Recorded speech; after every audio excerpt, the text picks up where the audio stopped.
야고보서 강의 14번째 서로 기도하라는 제목으로 여러분과 함께 말씀을 나누겠습니다. 본문은 야고보서 5장 12절로 20절까지의 말씀입니다.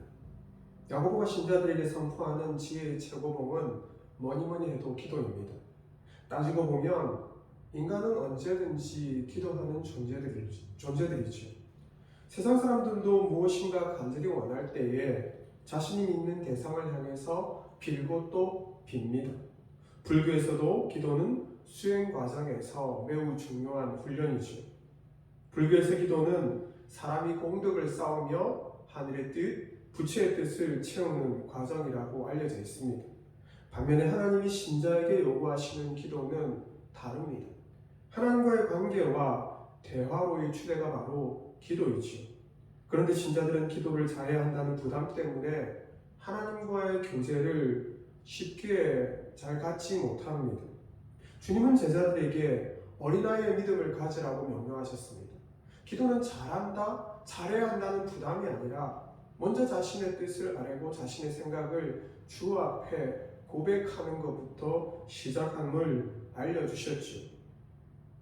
아이들은 부모에게 혼이 나도 금방 풀어져서 부모와 함께 밥상에서 웃으며 대화합니다. 그처럼 하나님께서는 우리에게 기도를 통하여서 주님께 가까이 나오기를 원하십니다.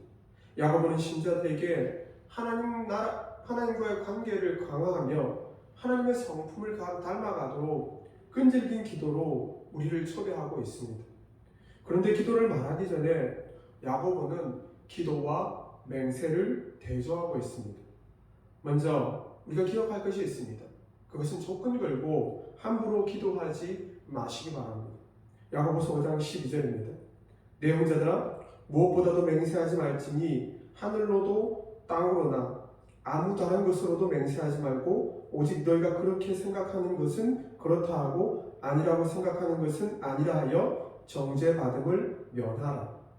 야고보는 무엇보다도라는 이 프로판톤이라는 헬라어로 자신의 결론을 이제 마무리하고 있습니다. 야고보가 신자들에게 알려준 주제들은 한결같이 중요한 것들입니다. 야고보는 마지막으로 할 말이 있다는 것을 강조하고 있지요.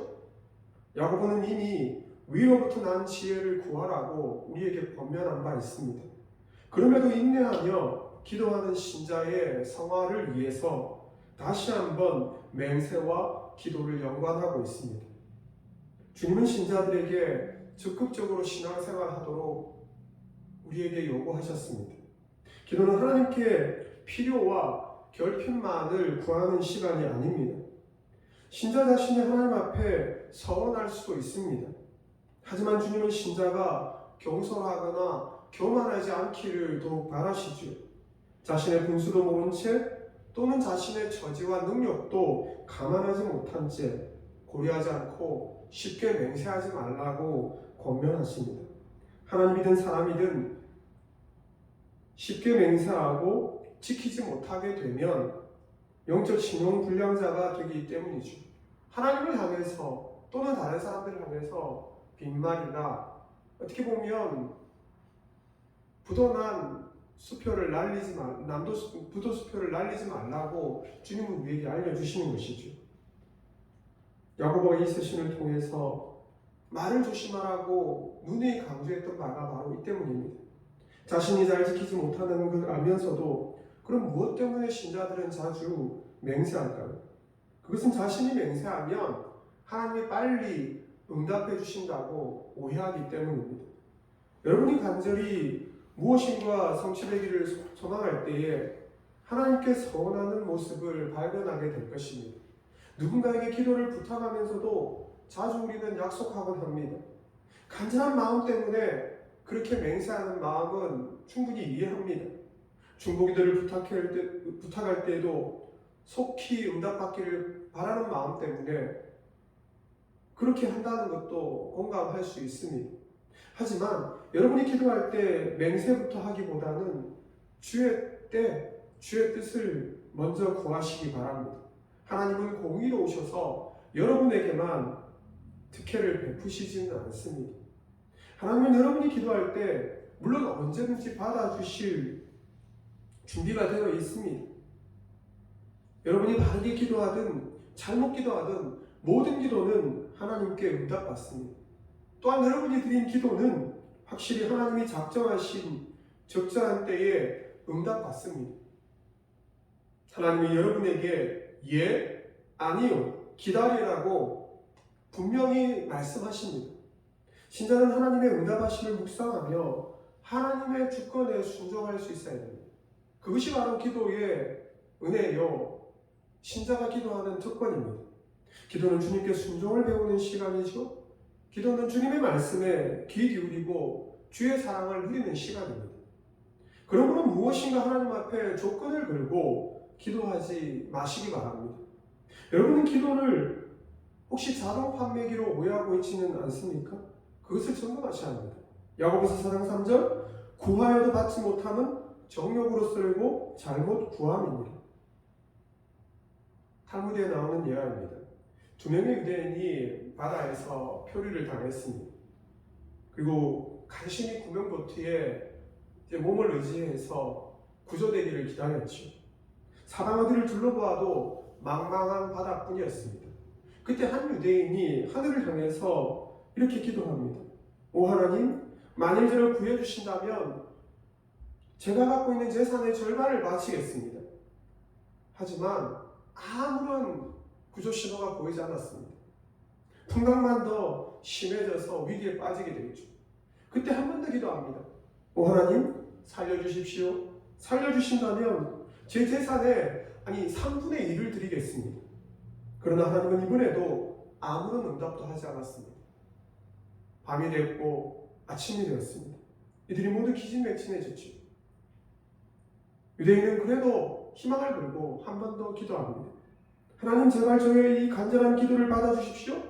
제 목숨을 구해주신다면 제 재산, 이렇게 하는데 갑자기 옆에 있던 동료 유대인이 이렇게 이야기하는 겁니다. 이봐, 거래 중단에 저기 성이 보여라고요.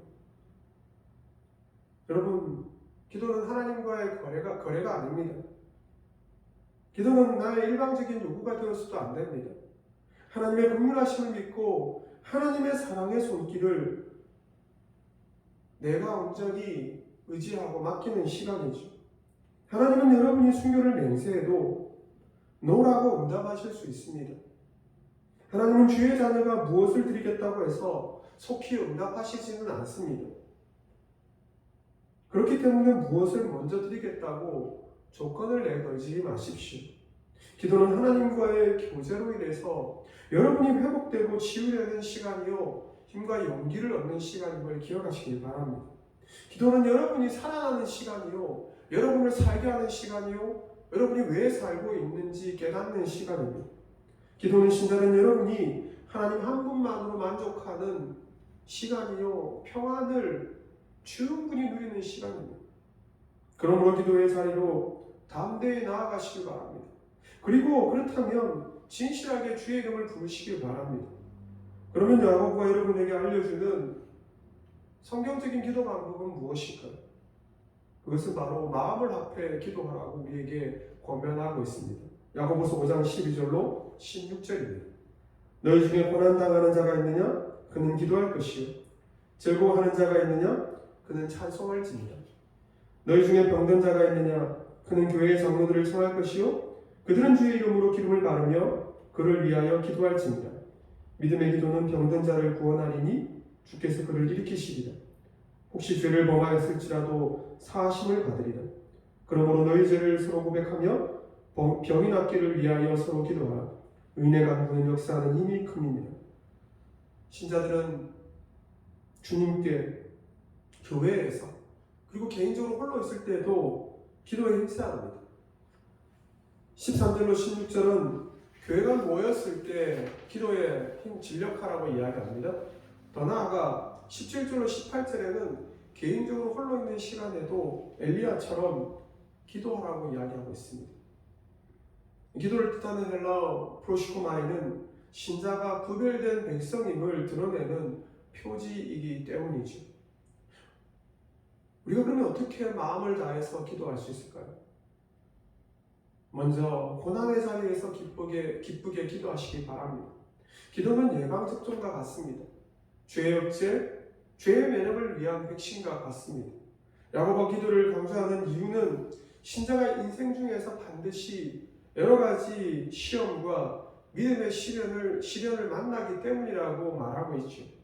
여러분이 생활하며 아무런 갈등, 그 다음에 어려움, 고초를 겪지 않으면 참으로 좋겠지요.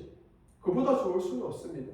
하지만 신앙의 흐를 떠나 모든 인간은 고난과 고통을 마주하게 됩니다. 특히 신자는 믿음을 지키는 것 때문에 고난을 통과하게 되어 있습니다. 진리를 따르는 그리스도인은 살아야겠다는 결단을 한다면 더 큰 공격인 핍박과 그리고 외부로부터 박해를 받게 될 수밖에 없습니다. 여러분도 고난이 임한다는 것을 누구보다 잘 압니다. 그런데 그 고난을 이겨낼 힘이 여러분 스스로에게서 도무지 나오지 않을 때가 문제이죠. 그러므로 여러분은 주님께 도움을 매 순간 취하시기 바랍니다. 야고보는 기도는 자신의 고집을 단념하는 것이라고 강조하고 있습니다. 여러분 스스로 외부적 고난에 대해서 대항하지 마십시오. 오히려 하나님 앞에 호소하시기 바랍니다. 이 고난당하다의 헬라어 카코파데오는 여러 가지 뜻들이 있습니다. 불행을 당하다, 가엾은 처지에 있다, 재앙이나 불행을 견디다라는 뜻이죠. 여러분이 겪는 고난은 질병만으로만 오지 않습니다. 고난은 등산과 같이요. 등산하다 보면 여러 가지 길들을 만나게 됩니다. 가파르게 올라야 할 길도 있고, 어떤 때는 내리막길도 있고, 어떤 때는 길이 나지 않은 가시밭길도 있을 수 있습니다. 그처럼 여러분이 인생 중에서 만나는 여러 가지 고난들은 사람마다 어떻게 보면 다양할 수 있습니다. 경제적 어려움일 수도 있습니다. 가족 간의 갈등이 여러분 가정 속에 있을 수도 있습니다. 실직이나 사고나 정신적인 질병이나 자녀의 일탈들이 어떻게 보면 여러분 삶 속에서 경험하셨을 수도 있습니다. 그리고 지금 경험하고 있는 고난일 수도 있습니다. 고난은 시와 때를 구분하지 않지요? 마치 무덤에 내려가는 것과 같은 절망이 여러분의 삶을 휘감아 돌고 있을 수도 있습니다. 시편 30편 9절로 10절 같이 읽겠습니다. 내가 무덤에 내려갈 때에 나의 피가 무슨 유익이 있으리요? 진토가 어떻게 주를 찬송하며 주의 진리를 선포하리까? 여호와여 들으시고 내게 은혜를 베푸소서. 여호와여 나를 돕는 자가 되소서 하였나이다. 그런 상황을 좋아하며 찬양할 신자는 아무도 없습니다. 그런데 야고보는 여러분에게 이해를 넘어서는 권면으로 도전합니다. 여러분이 고난을 만나거든 좌절하지 말고 즐거워하라고 권면합니다. 여러분 중에 고난을 겪으며 기뻐할 사람이 과연 몇이나 될까요? 그보다 원망하고 불평하기가 더욱 쉽겠지. 그것이 어떻게 보면 인간적일 수도 있습니다. 그런데 야고보는 거기서 머물지 말라고 이야기합니다. 하나님이 역전의 용사로 여러분을 세우셨다라고 위로하고 도전하고 있습니다. 여러분이 당한 고난을 영원한 즐거움으로 변화시켜 주시는 분이 바로 하나님이십니다. 왜요? 하나님이 선한 목자요 하늘의 아버지이시기 때문이죠. 여러분이 고난당할 때 하나님께서는 아픔과 슬픔을 여러분과 함께 나누고 계십니다. 예수님이 여러분에게 그것을 잘 보여주셨습니다. 예수님이 십자가를 지실 때도 혼자 지시지 않았습니다. 공생애 중에도 혼자서 고귀한 척 하시지 않았습니다. 성자 예수님은 성부 하나님께 기도하시며 고통의 참뜻을 나누시고 주의 뜻에 순종하셨습니다. 예수님은 십자가를 저주로만 받아들이지 않으셨습니다. 예수님은 오히려 십자가에서 하늘의 기쁘신 뜻, 하나님의 기쁘신 뜻에 순종하며 달리셨습니다. 고난 중에 있는 여러분도 예수님처럼 기도하시기 바랍니다. 기도가 막힐 때에 찬양하십시오. 기도가 찬양이요, 찬양이 기도입니다. 하나님이 어떻게 그리고 상황을 풀어가시는지 기대하는 마음으로 주 앞에 여러분의 마음을 토하시길 바랍니다. 여러분이 기도할 힘도 없다면 찬양을 들으십시오. 그럴 때에 하나님께서 여러분의 마음을 풀어주실 것입니다. 에베소서 5장 19절로 20절입니다. 시와 찬송과 신령한 노래들로 서로 화답하며 너희의 마음으로 주께 노래하며 찬송하며 범사의 우리 주 예수 그리스도의 이름으로 항상 아버지 하나님께 감사하며. 여러분이가 마음을 합하여 기도할 때 기억할 두 번째 명령이 있습니다. 그것은 질병 중에 있을 때에 교회 리더십에게 기도를 청하라는 권면입니다. 모든 사람에게는 질병이 있습니다. 인간은 태어나면서부터 연약한 신체 기관을 가지고 있지요. 한의학이든 양학이든 인간이 연약하기 때문에 생기는 질병을 완치하기 위해서 약을 개발하고 있습니다. 그리고 진료나 수술을 통해서 회복에 힘을 쏟지요. 그럼에도 이 육체적 질병은 예고 없이 한밤중에 손님처럼 찾아옵니다. 문제는 의사가 고치지 못하는 질병이 더 많다는 건데 있죠. 저도 치아가 좋지는 않습니다. 스트레스를 받으면 치통에 시달리기도 하죠. 탈모도 그런 까닭에서 발생했다고 할 수 있습니다. 하지만 의사가 손을 쓸 수 없는 질병을 겪고 있는 분들이 있을 줄 압니다. 그리고 가족 중에도 그런 사람들이 있을 수도 있습니다. 그럴 때 여러분은 어떻게 받아들이십니까? 단념하고 체면하는 게 능사는 아닐 것입니다. 현대의학이 해결할 수 없는 질병이든 아니 설령 해결할 수 있는 질병이라 하더라도 신자는 질병의 완치를 위해서 먼저 합심 기도, 중보 기도를 요청할 수 있어야 합니다. 사도행전 20장 28절입니다. 여러분은 자기를 위하여 또는 온 양떼를 위하여 삼가라. 성령이 그들 가운데 여러분을 감독자로 삼고 하나님이 자기 피로 사신 교회를 보살피게 하셨느니라. 여러분, 교회를 위해서 주님이 세우신 종들이 있습니다. 목사와 교사와 장로이죠. 집사와 장로이죠. 하나님이 직분자를 세우신 까닭은 이들을 군림하도록 삼으시지 않았습니다. 오히려 이들을 정으로 그리고 교우들을 돕는 조력자로 이들을 세워주셨습니다. 어머니와 같은 교회에서 어머니의 역할을 하도록 직분자를 세워주셨죠. 직분자의 자리는 권위를 내세우는 자리가 아닙니다. 권력을 누리는 자리도 아니고요. 오히려 희생해야 하는 자리요, 헌신해야 하는 자리죠. 근래에 들어와서는 이것이 이상하게 양극화되어 있습니다. 권력의 자리가 되기도 했고 어떤 경우에는 피해야 할 자리로 인식되기도 하죠. 주님은 질병 중에 있는 교우를 향해서 기름을 바르며 안수하며 기도하라고 권면하고 있습니다. 왜냐하면 치료자 하나님을 신뢰하기 때문이죠. 교회는 환우를 위해서든 교우들의 기도 응답을 위해서든 믿음으로 기도해야 합니다. 하나님이 신실하십니다. 하나님은 신자가 혹시 죄를 범하였을지라도 사하심을 주신다고 명령하고 있습니다. 우리에게 약속하고 있습니다. 사랑하는 여러분, 우리는 항상 죄짓지 않고 살지는 못합니다.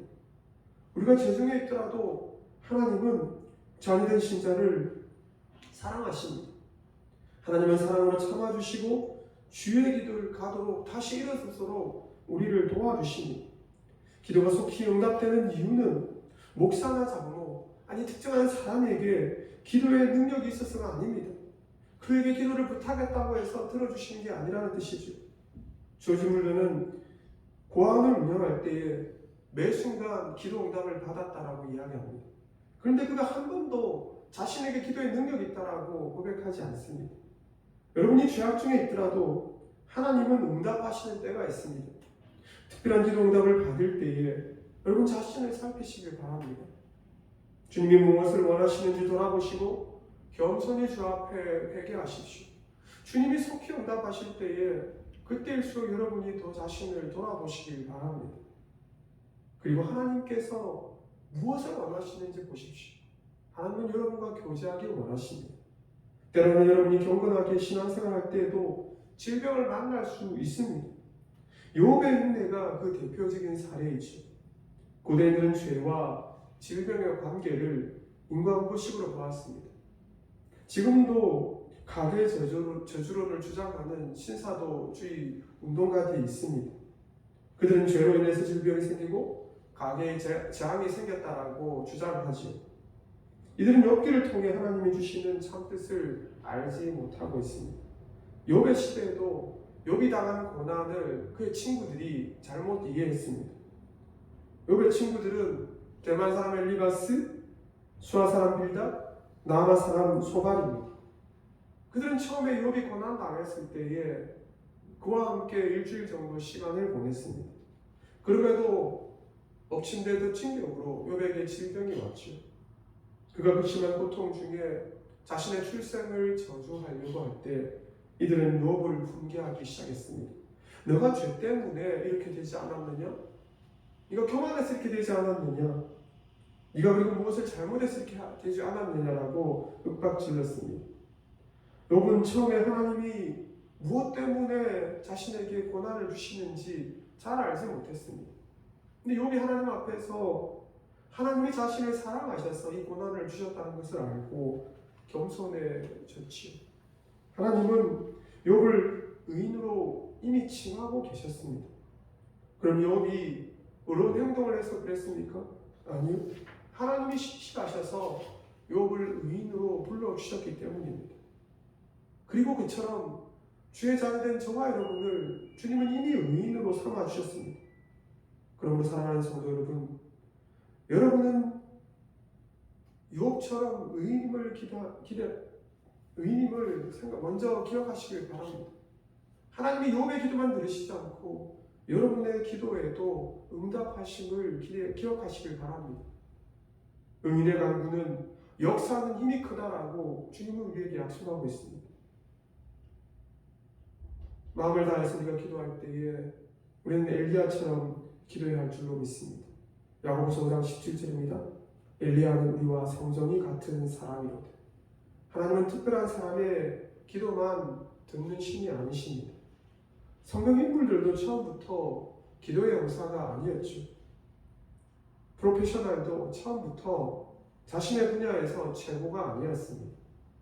달란트가 발휘되려면 연습하고 훈련해야 합니다. 경지에 오르기를 힘써야 하지.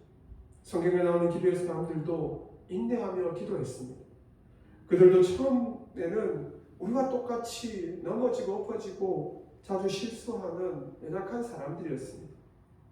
선지자 엘리야도 우리와 똑같은 마음을 지녔다라고 이야기하고 있습니다. 이 성정이 같다는 헬라어 호모요파데스는 주님의 성육신을 표현할 때 사용했던 단어입니다. 그것이 무엇을 말합니까?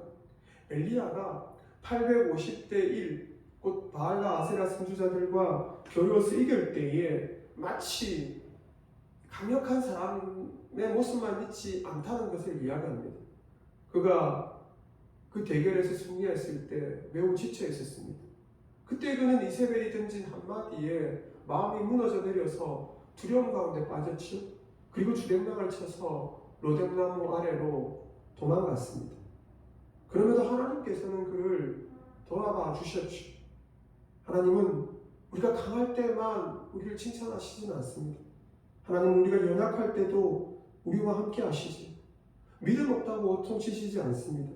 하나님은 엘리야를 일으키시듯이 일으키시고 다시 한번 은혜의 통로로 그를 사용하셨습니다.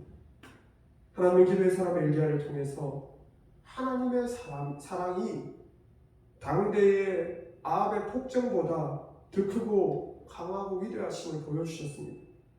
하나님은 그렇듯이 한국과 세계, 자연과 우주의 통치자이심을 지금 우리를 통해서 보여주시길 원하시죠. 기도의 사람을 통해서 하나님의 사랑과 공의를 나타내십니다.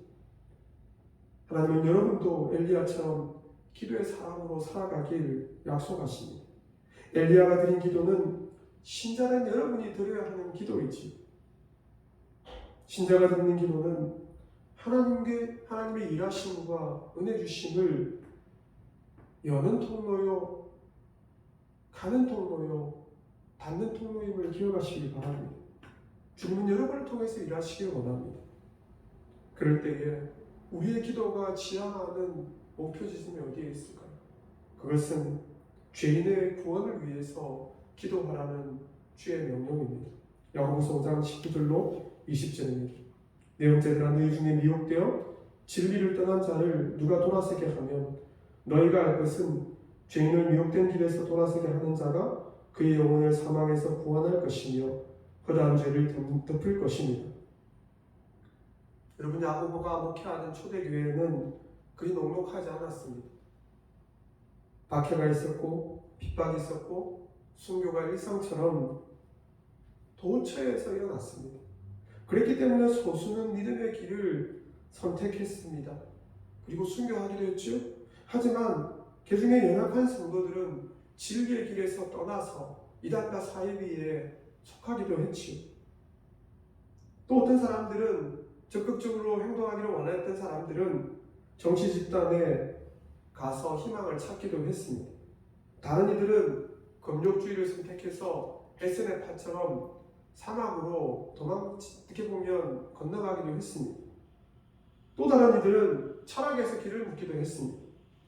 현실에서 부딪히는 무질서나 불평등을 어떻게 보면 자신의 지혜로, 자신의 능력으로 해결하려고 했던 이들이 많지요.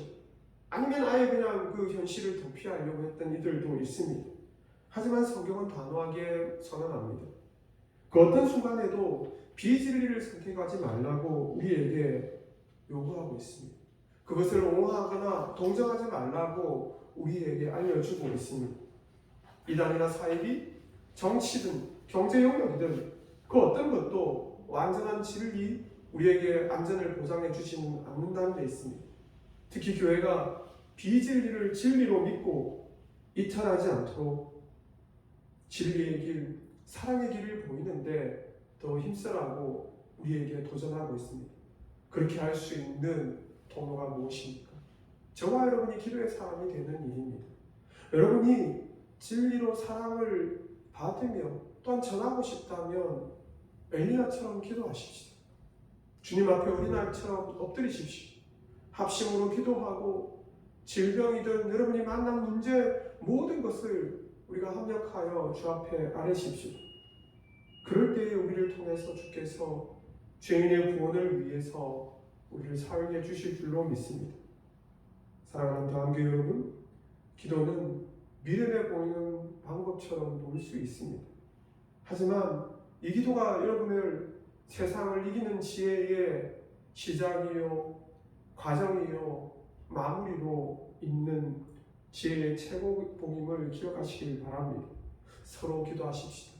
서로 기도하며 담대히 기도의 사람으로 응원하고 살아가는 다음교회 교우들 되기를 소망합니다.